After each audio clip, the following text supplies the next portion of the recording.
Fala pessoal, como eu falei no último vídeo, né, do seguro de energia solar, que eu iria apresentar para vocês, né, eu vou apresentar para vocês dois exemplos. Um exemplo da pólice de pessoa física e no segundo vídeo um exemplo de uma pólice de uma empresa jurídica. Então acompanhe esse vídeo até o final e você vai ver como é bacana, fácil fazer um seguro de energia solar. Vamos lá então para o exemplo da pólice? Vamos. Bem, pessoal, então vamos ver como funciona uma proposta de seguro em se tratando de energia solar. Então nós temos aqui a capa, né? Vamos dizer assim, a abertura, a capa de uma proposta, onde nós temos aqui a data do cálculo, a vigência, como nós dissemos, né, nos nossos manuais, a vigência às 24 horas do dia, né, que é feita a proposta, até as 24 horas, né, do último dia dos 12 meses, ou seja, do período da vigência. Depois nós temos aqui a origem da proposta de campanha, isso daqui, né, não vamos entrar muito em detalhes. O tipo de seguro é novo, logicamente que se aqui no lugar do novo fosse uma renovação, por exemplo, entraria como renovação, né? E aqui a impressão disso daqui é normal. Bem, o primeiro campo que nós devemos nos atentar para preenchimento é o nome do proponente. Logicamente que eu estou preservando aqui a identidade e os dados pessoais desse segurado, então estão encobertos, mas aqui é o nome do proponente. Aqui é o tipo de pessoa, né? Sempre vai ser pessoa física, porque nós estamos falando de uma pessoa física. O CPF da pessoa, a data de nascimento dessa pessoa, o sexo, estado civil. Se a pessoa é exposta politicamente, o que é uma pessoa exposta politicamente? Uma pessoa que exerce um cargo público ou é próximo de alguém que exerce ou exerceu um cargo público nos últimos 5 anos, né? Um prefeito, um deputado, um vereador, se ele tem algum vínculo, né, com algum cargo público. Então aqui deverá ser citado se sim ou não. A profissão, obviamente que vai ter algumas opções na hora que vai fazer a cotação no site da seguradora. Caso essa profissão não seja nenhuma delas, então entraria como outras. A faixa de renda mensal dessa pessoa física deverá ser citado aqui nesse campo. O e-mail do segurado também nesse campo. E aqui pede-se enviar a cópia da pólice para o e-mail do corretor. A maioria sim, né, vai ter um e-mail para receber. A pólice física, ela vai ser enviada, não em física, mas digital pelo e-mail do segurado, ok? E aqui estão os 3 telefones de contato do segurado. Caso tenha um ou 2, é nesses campos que nós devemos colocar, ok? E aqui nós vamos para o endereço residencial deste segurado. Então aqui nós devemos colocar o CEP, a cidade, o estado e a rua. O número, o complemento, né? Se de repente o complemento aqui seja um apartamento, bloco, né? Nós devemos completar aqui.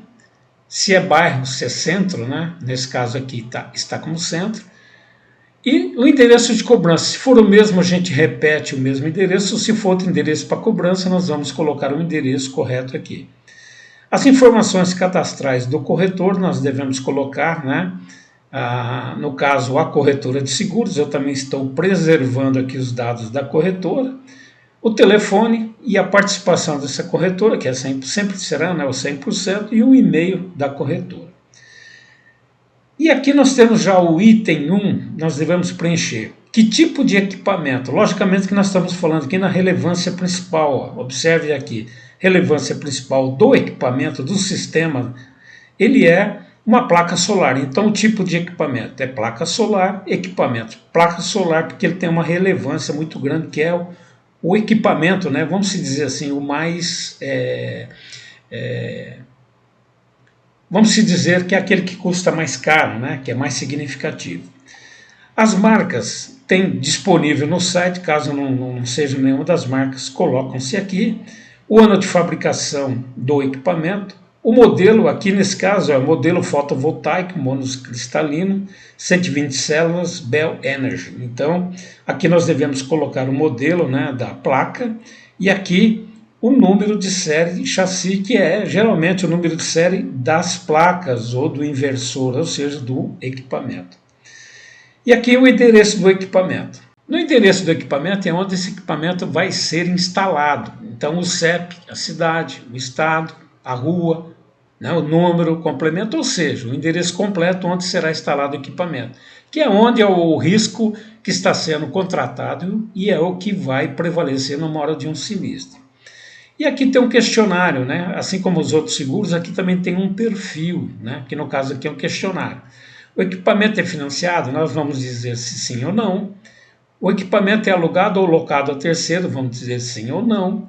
Equipamento é estacionário? Geralmente sim, né? Porque equipamento de energia solar é um estacionário. O equipamento será utilizado para atividades agrícolas? Obviamente que se for sim, vamos colocar sim. Se for não, não. E aqui nós temos as coberturas que foram contratadas, o limite máximo de indenização, o prêmio e a participação obrigatória do segurado, né, as famosas franquias. Então, danos físicos ao bem, que é a cobertura básica, é um limite máximo indenizável de 26 mil, num prêmio de 372,64 e o POS 10% da indenização. Subtração do bem também 26, o prêmio de 78, não há franquia nesse caso, não há participação do segurado. E danos elétricos também 26.178 prêmio, 15% da indenizações. Então nesse caso ele fez uma contratação de 3 coberturas, né, que é a básica, a subtração e os danos elétricos. Sempre lembrando que nós devemos sempre observar nas condições gerais o que a básica cobre e o que ela não cobre, né, se faz necessário a contratação de coberturas adicionais, ok? Bem, rolando a barra, nós chegamos aqui no demonstrativo do prêmio do item, ou seja, o prêmio líquido da cobertura, que é a soma das três coberturas, é 628, né? É o prêmio líquido total. O custo da pólice não tem cobrança, prêmio total 675,38, que obviamente aqui entrou o cálculo do ICMS. E aqui embaixo nós temos algumas cláusulas particulares, né? Que é muito bom e interessante informar o cliente, que a admissão vai ser via fone, e a presente proposta ela foi emitida conforme transmissão eletrônica realizada pelo corretor, ou seja, aqui nós temos os dados e as regras, geralmente que é definida pela SUSEP. A proteção de dados pessoais, hoje com a lei, né, de proteção de dados, também aqui tem umas cláusulas especiais que merecem uma leitura, né, e vocês têm, né, isso dentro de uma proposta.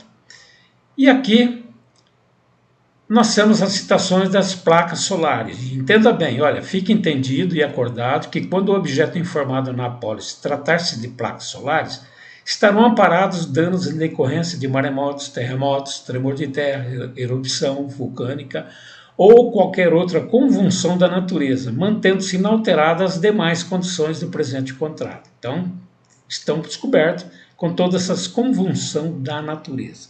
E nós estamos tratando aqui de placas solares. Demonstrativo do prêmio geral. Então, 628, como nós vimos, o custo da pólice que não tem, o IOF que é 46,42 e o prêmio total 675. A forma de pagamento que ela foi parcelada, tem aqui o vencimento, né, da primeira parcela e as demais parcelas, que é comum, né, como em toda os outros seguros, as outras condições de pagamento dos outros seguros. Aqui os dados bancários, né, para fazer os devidos débitos. E rolando a barra, nós temos aqui a finalização, né, da pólice, praticamente a finalização, onde ele declara ser responsável, né, dentro da legislação, das informações e tudo que foi citado dentro no ato, né, da proposta. E aqui nós estamos vendo a pessoa exposta politicamente. Se você não conhecer esse termo, então aqui tem, né, o que é uma pessoa exposta, que é aquela que ocupa ou ocupou nos últimos 5 anos cargo político ou posição relevante em empresas públicas ou público-privadas no Brasil ou no exterior. Assim como também o proponente pode não ser, né, pessoa exposta, mas possuir relação próxima, né? Pai, mãe, filho, esposa, onde são considerados parentes, sócios, representantes ou quaisquer outras pessoas que relacionam com alguma pessoa exposta politicamente. Aqui tem algumas observações que vale a pena, né, depois dar uma verificada. A declaração do proponente, né, de todos os dados, declara que as informações foram prestadas com exatidão. Isso daqui eu não vou perder muito tempo nesse vídeo, porque isso daqui está praticamente em todas as apólices de todos os seguros. Aqui estão as assinaturas, que geralmente são eletrônicas, e é assim que funciona uma proposta do seguro de equipamento solar. Bem, pessoal, você viu que bacana? Então vocês viram que é fácil o preenchimento da pólice, é simples, basta você pegar as informações corretas e sempre lembrando, oriente o cliente para guardar todos os documentos fiscais, que são as notas fiscais dos equipamentos. E uma coisa que eu não disse no curso, mas eu não posso deixar de lembrá-los, é de que faça uma consulta junto à seguradora para ver se ela vai exigir, no ato do sinistro, a nota fiscal para liberar a indenização. Tem seguradora que não exige, é que nem consórcio. Num consórcio é a mesma coisa, eles não vão fazer consulta de Serasa SPC de nenhum cotista. Mas quando ele quita o consórcio, ou ele ganha um lance, ou dá um lance, ou é sorteado, para pegar a carta, né, do consórcio, ele vai ter que arrumar até um fiador caso ele esteja negativado. É o mesmo caso do seguro. Para fazer teu seguro eu não preciso do comprovante fiscal, não preciso de nota, mas e se houver um sinistro? Ela vai exigir? Se ele falar não vai exigir, documentos. Peça, né, para o gestor da seguradora te dar um documento e guarde esse documento no seu arquivo. E também não custa dar uma passadinha lá nas condições gerais para ver o tipo de documento que é exigido em caso de sinistro, ok? Então, vamos para o vídeo número 2, ver como funciona em uma empresa, em uma pessoa jurídica, ok? Então, vamos no segundo vídeo.